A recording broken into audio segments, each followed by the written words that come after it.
And by the way, you're living in a society where there are other minorities that have all of their rights, even though they're religious. And they look different from everybody else. And they are not secular. And they practice their religion. And they're successfully practicing their religion. And they're practicing it more openly than, and then you are going to say, oh, it's so hard to be Muslim?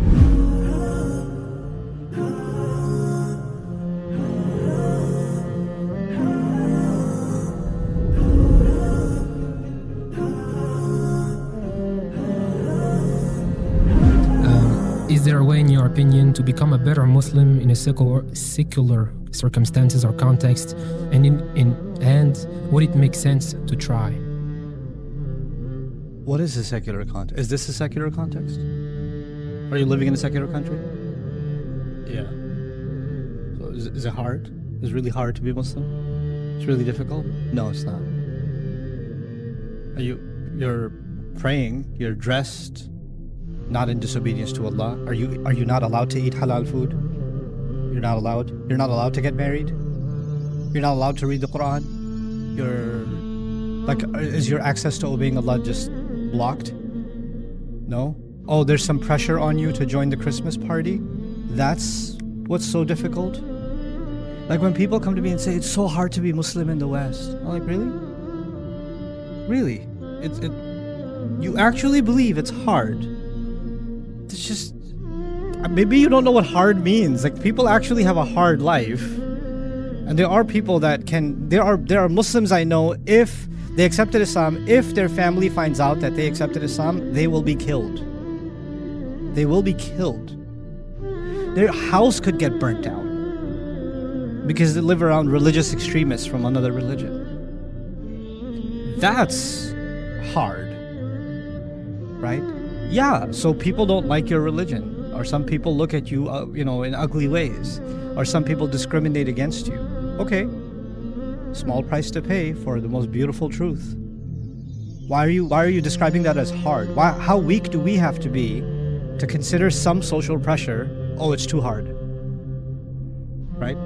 To me, that becomes a demonstration of our own sort of weakness, right?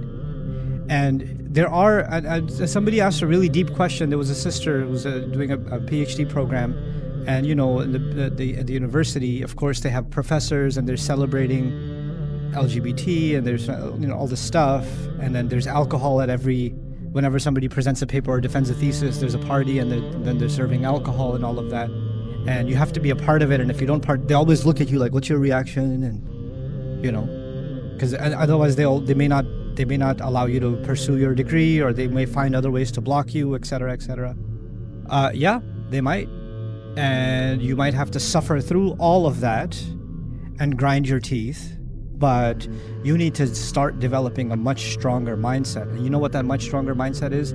I'm not going to let the next generation of young women and young men go through this in this country.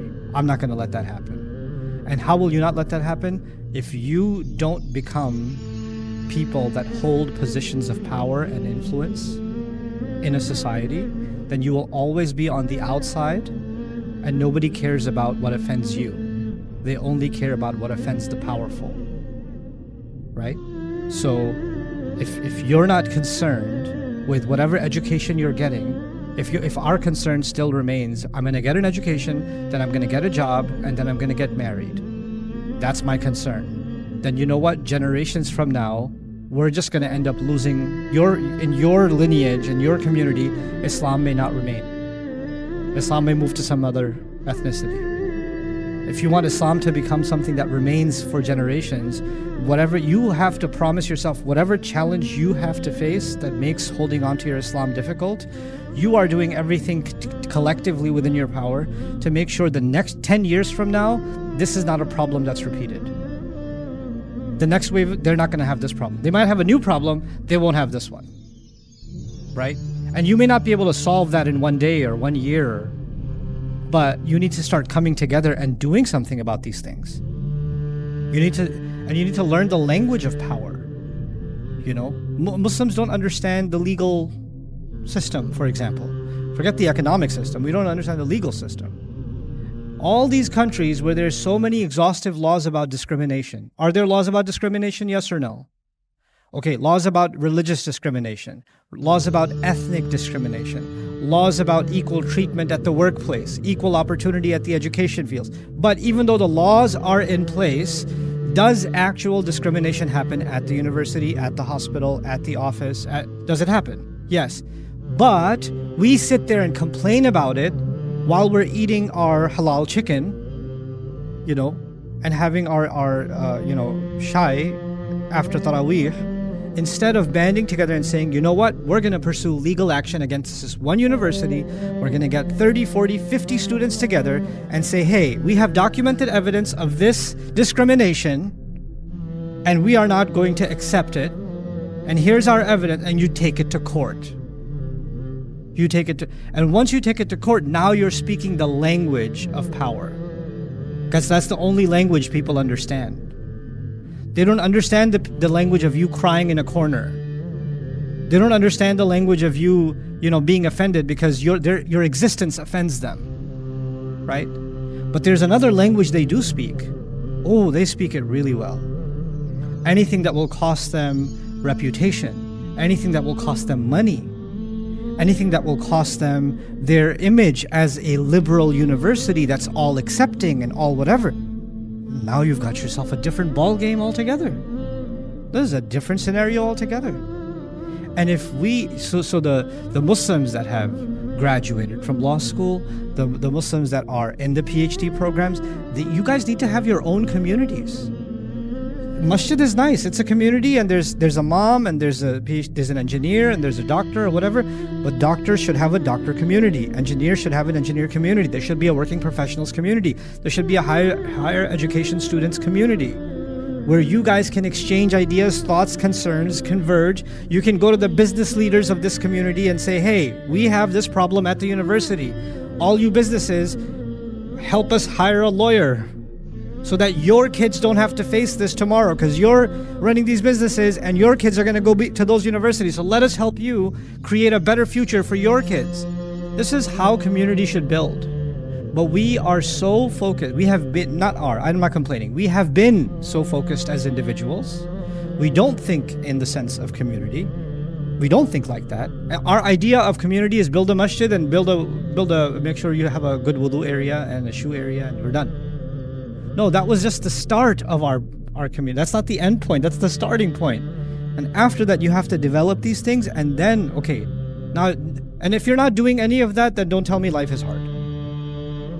Then you're the reason life is hard. That's what I say. I mean. And also, because this is Europe, and we don't have to have this conversation in America, but we have to have this conversation in Europe. Many of you, alhamdulillah, you don't take drugs, but somehow you are high anyway. Okay, you are hallucinating. Oh, we're just gonna go back. This is Darul Kufr. We're gonna go back to Darul Iman and Darul Islam, and this is Darul Harb and Darul Kufr. And we're gonna make hijrah. I'm just here for a little. You ain't going back. You go back for the summer. The first time the electricity goes out. The first time you have to go outside to use the bathroom. 2 weeks later, you're back here again. Don't lie to me. You know. The first day you go, mashallah, it's so amazing, it's so beautiful. Like, when are we going home? And I'm not saying, and by the way, if Allah brought you to this land and brought you to this country, instead of saying, astaghfirullah, I'm in Darul Kufr, there are so many kuffar, because of you, Islam came to this area. Because of you. Now think about, if Islam came to this area because of you, could this be a center of Islam 100 years from now because of you? Or is it just going to be some migrants came and they couldn't handle it and they left? So one of the most powerful Muslim civilizations in Islamic history is the Indian Muslim civilization. The Mughal rulers had an army that was over 30 to 40 times bigger than the United Kingdom's army at one point. They had one of the largest budgets and most robust economies in the world. And at the time when in Europe, if you were Catholic versus Protestant, you had to live in different neighborhoods. The Muslims in India have created a society where Hindus, Sikhs, Jews, Christians, Muslims, different denominations of Muslims are all doing business with each other, freedom of religion, freedom of enterprise, freedom of exchange of ideas. And the British used to come to India not just to do trade, just to live a better life. Many young English people left Europe to go live among the Muslims because it was just a better life. It used to be the America. Like, you don't know that because I didn't know that. We don't study history. But that used to be the case. But tell me about India. What was its original religion earlier on? It was Hindu. And it wasn't just Hindu. It was Hindu kingdoms. It was massive empires of the Hindus, right? Afghanistan has a beautiful Islamic history, but before Islam, there's a variety of religions in Afghanistan. There were Buddhists. There were other religions. There's still temples there that recently got destroyed, but it's an ancient history. Do you think like Muslims just one day the whole country just became Muslim? No, some people moved there, right? And they decided to stay. And they didn't just decide to stay, they decided to make Islam a presence. And that presence eventually spread. You know the most populated Muslim country in the world? Indonesia. When you travel across Indonesia, you see a lot of Hindu temples, a lot of Buddhist temples. Because originally the religions in Indonesia are Hindu. And they, just to honor some of their ancestry, just to show you where they came, how they brought Islam, the Hindus used to have these giant drums, and the Buddhists used to have these giant drums outside their temples where they bang. You seen those Chinese drum things? Like, like Kung Fu Panda, I think they had one. Right? I was at Jumu'ah in Indonesia one time, and all of a sudden I hear the boom, boom, boom, boom, boom, boom, boom, boom, boom, boom, boom, boom, boom, boom, and it gets faster, faster, faster, faster, faster. I was like, is there going to be a Kung Fu festival, or is there a Muay Thai thing that's going to happen? What's going to happen? And then there was the adhan. Because actually the first people that came there and they were doing da'wah to Islam, they knew the only way to call people to some gathering was the drum thingy. They still have the drum thingy. It's so cool. Like that's where and it's the most populated Muslim country on earth. And it was the furthest place from Islam. It was the furthest place from Islam. And when I was traveling in Malaysia, we went to this island, Kota Kinabalu, from Kuala Lumpur, and it's an island, like you just from island to island, right? So we're just flying over, and I'm looking down at the ocean. We're about to land on this island, and I'm thinking, Ya Allah, you brought La ilaha illallah all the way here, from the deserts of Hijaz here. And we land in Kota Kinabalu, this little island. We're driving on this road, and far in the distance you see a mountain, and on the mountain there's a giant sign that says Allah.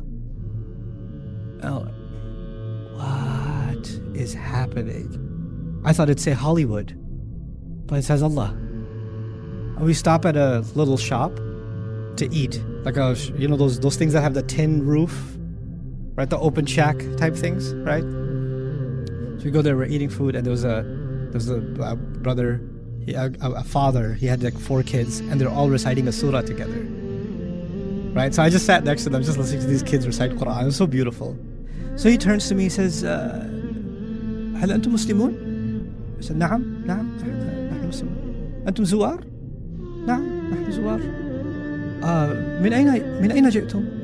جئنا من أمريكا. ما شاء الله، أنتم تتكلمون العربية في أمريكا؟ شيئا ما، نعم. وأنت في إندونيسيا تتكلم العربية؟ نحن مسلمون نعرف العربية. هي لغة الإسلام. This guy in an island in Indonesia is just speaking to me in Arabic. He's like, of course, it's the language of Islam. Why wouldn't we speak Arabic? Right? Now imagine that's not some random pie in the sky theory. You guys are some of the smartest Muslims, because the opportunities that are opening up. Because you know what Europe does, right? Europe allows people to move in, either to use them as labor class, right, to drive their taxis, to pave their roads, to clean their sanitation systems, etc., or they want the smartest people to come to their universities because they want to use them for their benefit, right? and it serves two purposes. Then the Muslim countries remain like they keep doing brain drain from Muslim countries, and they use these smart individuals to work in their companies to build those companies even better. So large corporations in America like Facebook, Google, tech companies, medical companies, if you remove the Muslim employees from the workforce, those companies would go bankrupt. That's a fact. That's a fact. Some of the top engineers, doctors, researchers in every field are Muslims, right? And my problem is, why are those Muslims still thinking like employees? When are they going to start thinking like employers? Because the talent pool is there. The ingenuity is there. But we have this mentality that we are the greatest success for a Muslim youth is one day to become an employee. Like this, mashallah, he got a job. Mashallah, he's making somebody else money. Mashallah, he's the reason for the success of another business, another enterprise, another institution. You know what? You should work for a big company. You should work for large corporations so you can learn the best skills, best practices, learn the top industry hacks. But your goal, your aim, your objective should be to tear them apart, to replace them with something better. That's what it should be. And if you don't do that, if you don't build that, then I'll say something harsh, but I need you to just take it to heart. If you removed the Muslims from a society, where the Muslims are a minority, if you remove them from the society, and the only loss that society feels is, oh, now where are we going to get taxi drivers from? I guess we're going to have to get money from student visas from some other poor country. That's the only loss they felt. They don't feel any other loss. Then you don't know, your presence has no value. But if you were removed from society and all of a sudden that society is an economic, social collapse because you were so integral to that society, now you know Islam is going to flourish in this place. Because they can hate you, but they can't get rid of you. They can hate you, but they need you. Right? The question is, do they need us? That's the question. Instead of so we need to stop asking the dumb question. We shouldn't be here. No, we're here, and we're going to build. And we're going to deepen our roots. And we're going to strengthen ourselves. And by the way, you're living in a society where there are other minorities that have all of their rights, even though they're religious. And they look different from everybody else. And they are not secular. And they practice their religion. And they're successfully practicing their religion. And they're practicing it more openly and then you are going to say, oh, it's so hard to be Muslim?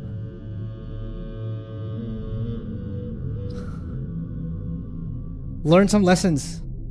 Because those people that may have those kinds of rights and those kinds of liberties, yes, they had a longer time to establish themselves, but they also had a plan to establish themselves.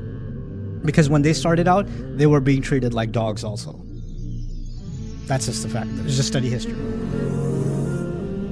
Almost 300,000 souls have already been gifted a Bayyinah TV sponsorship, and the impact has been immense.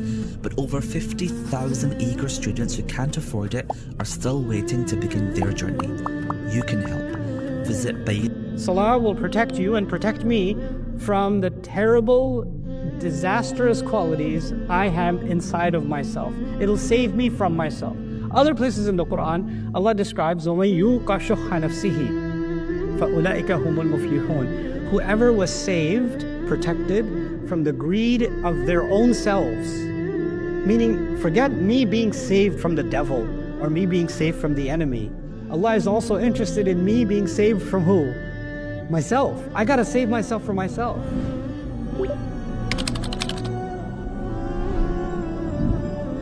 This video is a short snippet from our deeper look of Surah Al-Ma'arij, which is now available to watch in full only on Bayyinah TV.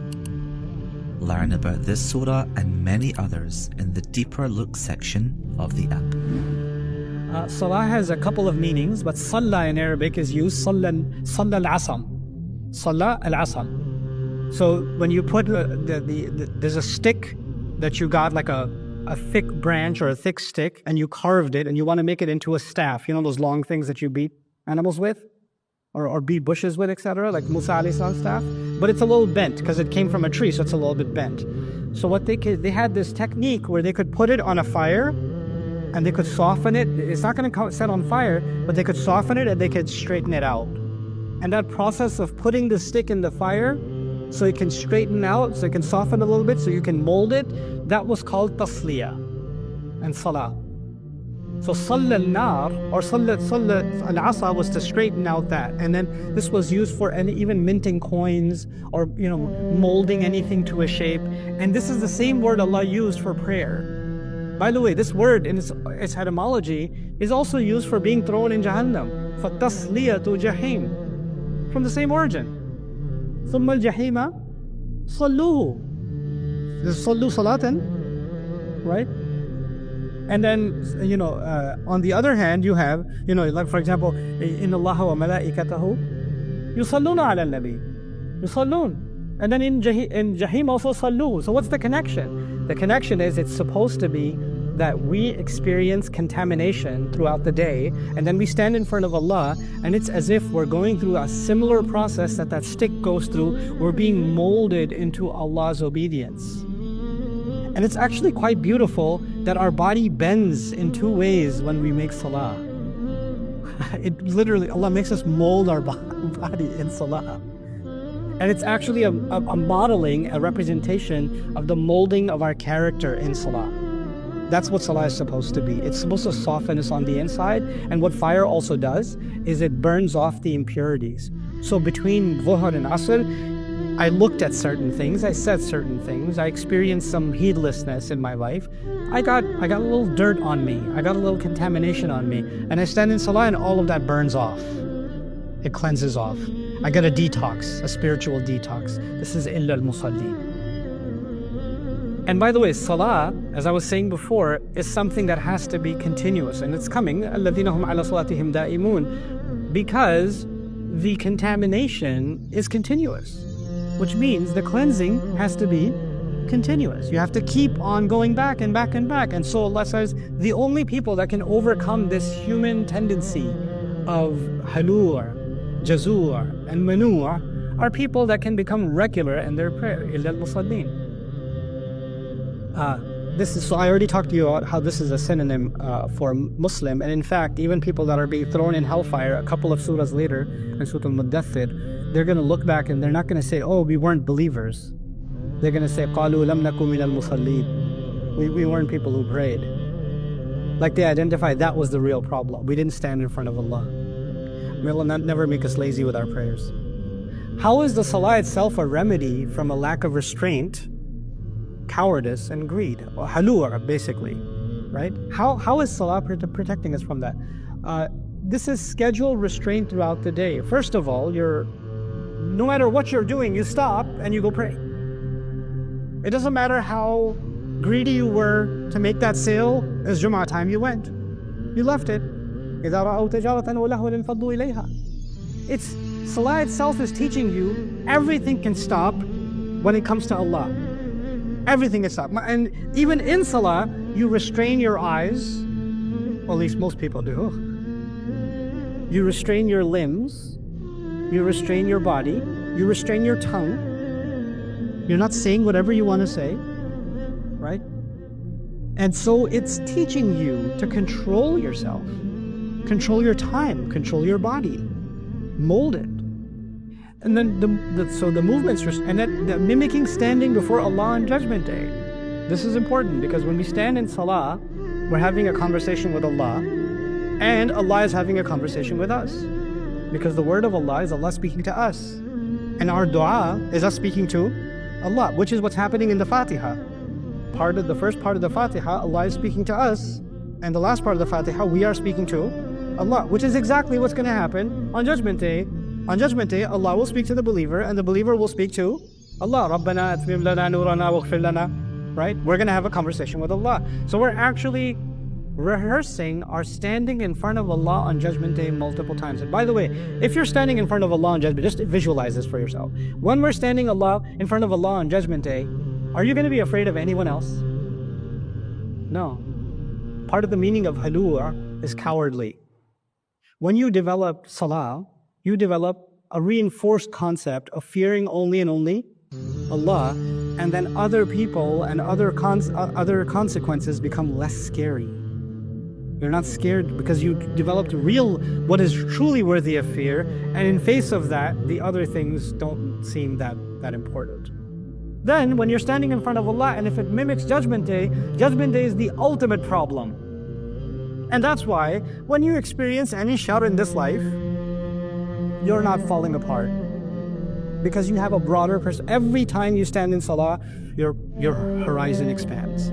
Some people want to listen to motivational speeches and inspirational quotes, and they follow Instagram pages and TikTok pages for inspiration and wise quotes, and they're still not inspired. They watch a lot of that inspirational stuff. Graduation speech from this one, or this speech from that one, and so that's pretty cool. I'll forward it to 15 people, but none of us are inspired. We all forwarded it though. Allah is teaching us that actually all of that's artificial. The only real way to actually broaden your horizons, first and foremost, is salah. This is a divine institution with a divine schedule, the divine regimen. Just like your body, you go to a doctor, or you go to a nutritionist, or you go to a trainer, and they tell you this is what you need. This is your sleep schedule. This is the diet. This is what you must avoid, etc., etc., etc. Nobody knows my soul better than Allah. And Allah created a schedule to mold this soul, to make it strong enough to be stronger than even my body. So even though physically I have this body, I want to build the soul muscle. And the way to do that is regular exercise. And that regular exercise for the soul, for the ruh, is the salah. And that's why it's making me strong. It's keeping me from becoming jazur. It's keeping me from becoming that. And of course, salah itself begins with alhamdulillah. You start by thanking Allah, which means you're never entitled. And if you're never entitled, then you'll never be manure. It can't be. It just prevents it. Plus, our salah, at least if a Muslim is not coming to the masjid during the week, at least the Muslim is coming when? Friday. And when you're standing in salah on Friday, you're not just saying ihdina, guide us, and you're thinking of yourself, there's a person this way, there's a person that way, there's an entire community. You realize that we are all in this journey towards Allah together, and you learn to care for each other. You develop a communal sense. What did we learn about the elite and financial addiction and wealth addiction and all the things I read to you? The more wealth obsessed they become, the more isolated they become, and they want to cut themselves off from everybody. They don't even want to have a family because it would be too much of an expense. And here you have the believer standing in salah, developing a sense of community. And when we develop a sense of community, Allah will even go further in these ayat. This is why right after salah, Allah is going to mention they take care of people who need it. It's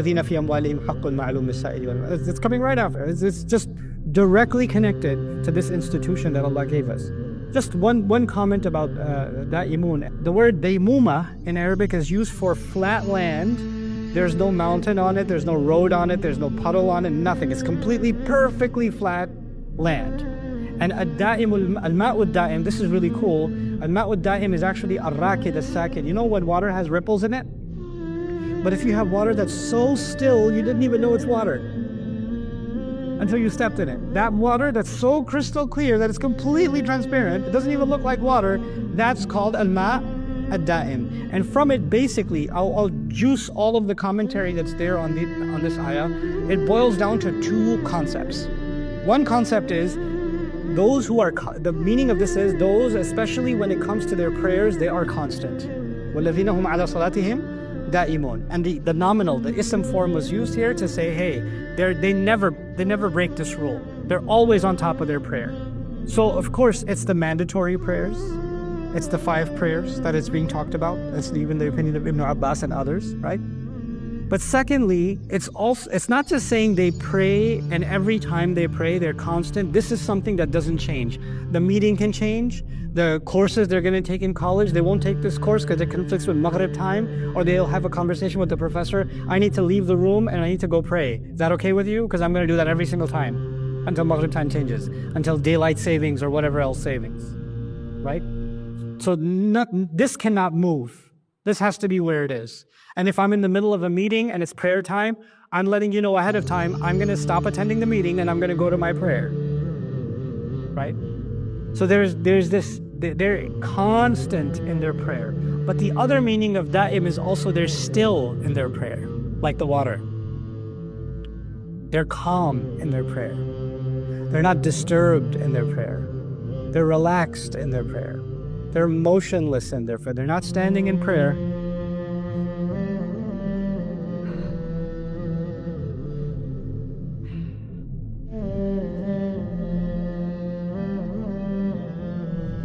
Yeah.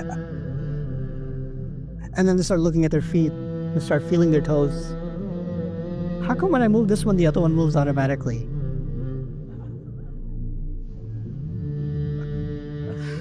You know? Oh. They're not having this entire experience when they find calmness and stillness in the prayer. Like the world stops when they're in the prayer. You know, in Surah Al-Mu'minun you have وَالَّذِينَ هُمْ فِي صَلَاتِهِمْ خَاشِعُونَ. And the khashi'un is the internal state. The internal state of, you know, the feeling of awe. But here Allah is even referring to the internal plus the external state. You're just physically, you're just calm. You're just relaxed. Let the salah take over. Give yourself up. You just handed yourself over to God once you said Allahu Akbar. You let go. You're floating. Interestingly, the word for floating in Arabic is sabaha, and we begin with subhana. Right? So we let Allah, we wish Allah just took over when we stand in salah. Some people are in salah and they're still communicating. Some moms worried about their kid when they're making salah, right? The kid is about to touch the plate. Allahu Akbar. Rabbil Alameen.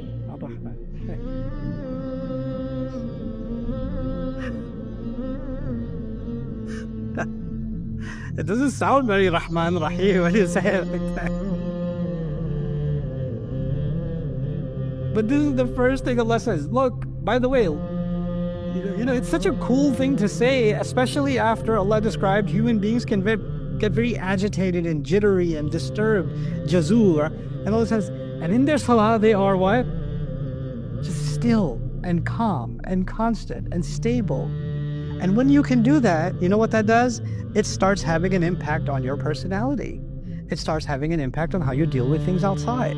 It's as if you're standing in front of Allah in salah, but you do that as regularly as possible. And what happens? You're also psychologically standing in front of Allah outside of salah. That's how Allah will describe salah.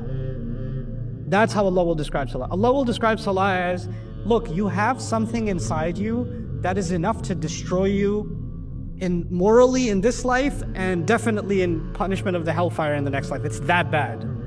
That's the poison is already inside you. And the only thing that keeps that poison suppressed is what? Salah. But just like that medicine, you can't take that one time and say, I took it last year. So or I take it every Ramadan. Like if my dad said I take my medicine every Ramadan, right? Or whenever I have time, I take it. Well, you're playing with, and medicine doesn't work that way. If you don't follow a certain schedule, you notice any medication you take, it has like, okay, take it at this many hours or this many hours and this much dosage, right? So it has to be at certain intervals. And if you don't follow the regimen, you're not going to get the results you need. And the results in this set of ayat is, it will protect you from yourself. Salah will protect you and protect me from the terrible, disastrous qualities I have inside of myself. It'll save me from myself. Other places in the Qur'an, Allah describes وَمَن يُوقَ شُحَّ نَفْسِهِ فَأُولَٰئِكَ هُمُ الْمُفْلِحُونَ. Whoever was saved protected from the greed of their own selves. Meaning, forget me being saved from the devil or me being saved from the enemy.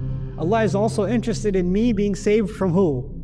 Myself. I gotta save myself from myself. We don't have in Islam this idea that somehow we reached a certain stage in our life, in our connection to Allah, that now we are cleansed, we no longer have spiritual issues. We no longer have moral problems. We graduated, we reached a certain maqam, and now we're pure. You know, in Catholicism, you can have the Pope who's pure, right? Or you can have saints that are pure. Once they got there, they graduated from the rest of our, even the shaitan comes to them and says, oh, you graduated, darn it. So shaitan leaves you alone. We don't have that concept. We don't have a concept that you worship Allah. I went to Hajj, I came back, now the angels are like, oh man. And the shayateen are like, I'm trying to get there, but there's an iron dome. I can't get this. That doesn't work in Islam. You could come back from Hajj and be a messed up person in 2 weeks. You could totally do that. You could memorize the Qur'an and be a horrible human being. You could study Islam and learn Arabic and still be mean. You're just a mean Arabic person. Like knowledge and worship and good deeds. And the most pivotal, the most powerful of all of our good deeds is actually prayer. Salah. Salah is actually the pillar of all of our good deeds. It's the fundamental connection we have to Allah. In another sense, it's actually a connection that we build with each other also.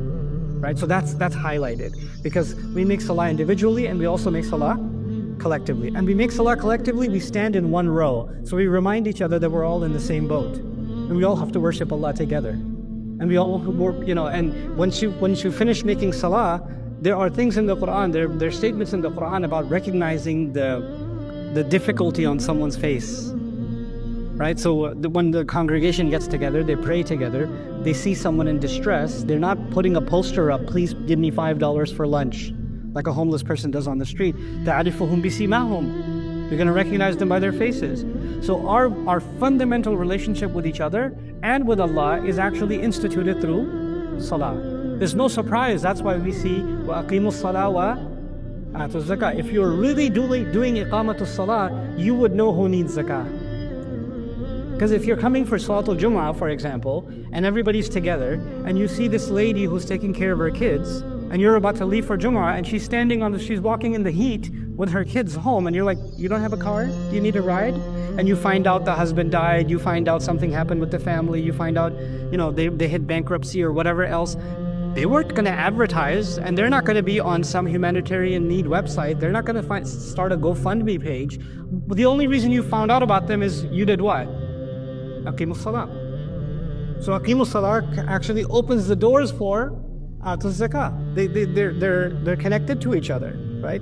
So, and we're going to see that here also. We're going to see Salah, and right after Salah, we're going to see وَالَّذِينَ فِي أَمْوَالِهِمْ حَقٌّ مَعْلُومٌ لِلسَّائِلِ وَالْمَحْرُومِ. Right, so Salah and giving will come next to each other. Hey guys, you just watched a small clip of me explaining the Qur'an in depth as part of the Deeper Look series. Studying the Qur'an in depth can seem like a really intimidating thing that's only meant for scholars. Our job at Bayyinah is to make deeper study of the Qur'an accessible and easy for all of you. So take us up on that challenge. Join us for this study, the Deeper Look of the Qur'an, for this surah and many other surahs on BayyinahTV.com under the Deeper Look section.